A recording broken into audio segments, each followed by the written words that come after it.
घर में जैसे माता पिता, गार्जियन, यहाँ पे अपलाइन को बहुत बड़ी रोल होती है सर, बहुत बड़ी। और जो व्यक्ति जितना अपलाइन से कनेक्ट रहेगा, जितना अपलाइन के टच में रहेगा, उनको उतना ही बढ़िया उनको कामयाबी मिल पाती है। और एक एग्जाम्पल कहानी के माध्यम से बताना चाहूंगा। एक जंगल था। उस जंगल में एक गाय जो है घास को चर रही थी। गाय जो घास को चर रही थी, अब जैसे ही घास को चरते चरते जा रहे थे, कुछ समय के बाद एक शेर ने पीछे से आया। जैसे ही शेर ने पीछे से आया, उस गाय को भनक हो गई थी कि मेरे पीछे शेर आ चुका है। मगर गाय जो धीमे धीमे पैर को आगे बढ़ा रही थी, शेर भी अपने फिराक में था, धीरे धीरे वो भी पैर आगे बढ़ा रहा था। आगे जाते जाते जाते जाते जैसे ही कुछ समय मिला, गाय ने तुरंत झपट्टा मार करके जैसे ही आगे बढ़ी, एक तालाब था, उस तालाब में कूद गई। तालाब में कूद गई। 4-6 कदम आगे जाने के बाद, 4-6 कदम जैसे ही आगे गई, एक दलदल था और उस दलदल में गाय धीरे धीरे रुक गई, उसके आगे नहीं बढ़ पा रही। और जैसे ही गाय को रुकते देखा, और शेर भी धड़ाम से कूद गया। वेट ज्यादा होने की वजह से, मिट्टी दलदल होने की वजह से, जहां पर उसकी पैर धसी, फिर उसके आगे शेर नहीं बढ़ पा रहा था। कुछ समय के बाद गाय पीछे घूमी और देखी कि शेर भी पीछे फंस चुका है।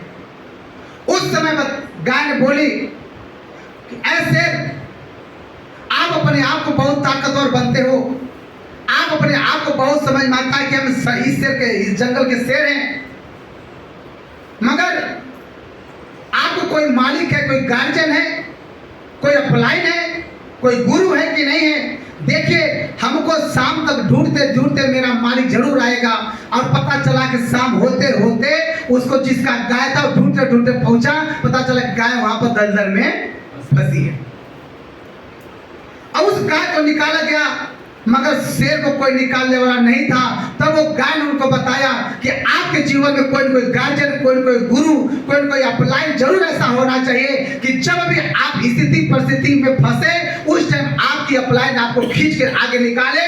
उसी तरह से जिस तरह से बिजनेस है, इस बिजनेस में कोई न कोई आपका गार्जियन, कोई न कोई गुरु, कोई न कोई अपलाइन ऐसा होना चाहिए जिसको आप अपने आप को समर्पण किए हो कि आपको जब भी आपको जरूरत पड़े, आपको आगे बढ़ने में, आपको पद लेने में, आपको कामयाबी लेने में, वो अपलाइन आपको मार्गदर्शन करे, वो अपलाइन को दिशा दे, वो अपलाइन आपको उस दलदल से निकाले कि आप इस सिस्टम को बिगिनर से लेकर, स्टार्टर से लेकर, वाइटर से लेकर, राइटर से लेकर टेक्निकल पहुंचे।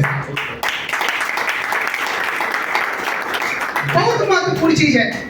मैं तो यहाँ तक देखा हूँ, मैं बहुत लोगों से पूछा, भाई आप लोग 2 साल, 3 साल, 4 साल तक जुड़े हो गया, उनका कोई मार्गदर्शन, मेंटर क्लियर नहीं साहब, मेंटर क्लियर नहीं, अपलाइन क्लियर नहीं है, गुरु अपना नहीं बनाए। आप जिसको भी किसी एक व्यक्ति को अपने जीवन में जरूर चुन लीजिएगा, वो ऐसा व्यक्ति को चुन लीजिएगा जिसके बात को आप स्वयं भी टाल न सके, जैसा अभी सर जी भी बताए हैं, जिसके बात को आप भी स्वयं टाल न सके। आप कभी ऐसी परिस्थिति आएगी कि आपके पक्ष में नहीं रहेगा करने का, आपका मन करेगा कि ये सही नहीं है, और वो सीनियर ने ऐसा बता दिया है, मगर उनके बात को अगर मान के कर लेते हैं तो आपके जीवन उसके बाद फिर आगे बढ़ने के चांस आ जाएगा। क्योंकि जब हम लोगों को गुरु, एक बार हम चाहेंगे, एक बार दरोगा सर, आदि डी सर के नाम पर एक बार संदा पहले विजय साहब, कोई जरूर होना चाहिए, मेंटर जरूर होना चाहिए। एक बार डी सर ने बोले, दिनेश सर अगर आपको बड़ी कामयाबी चाहिए तो आपको घर से बाहर छोड़ना, गांव से निकलना पड़ेगा। कंडीशन बहुत अच्छी नहीं रही थी।